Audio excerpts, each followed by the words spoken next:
Assalamualaikum teman-teman, berjumpa lagi dengan saya mantan TKI sukses. Teman-teman, di sini saya akan memberikan tips caranya mengobati batuk yang tidak kunjung sembuh atau batuk menaun, yaitu menggunakan ramuan alami dengan menggunakan kencur.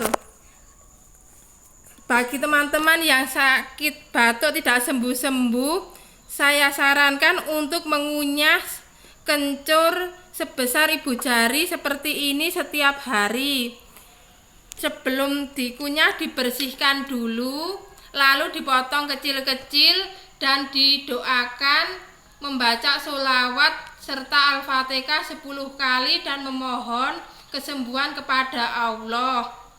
Pasti dalam waktu tidak sampai 1 bulan, insya Allah batuk teman-teman bisa sembuh karena saya sudah membuktikannya. Semoga untuk teman-teman yang sakit segera diangkat penyakitnya, dan untuk teman-teman yang ada masalah segera dikasih jalan keluarnya. Semoga ini bermanfaat untuk teman-teman.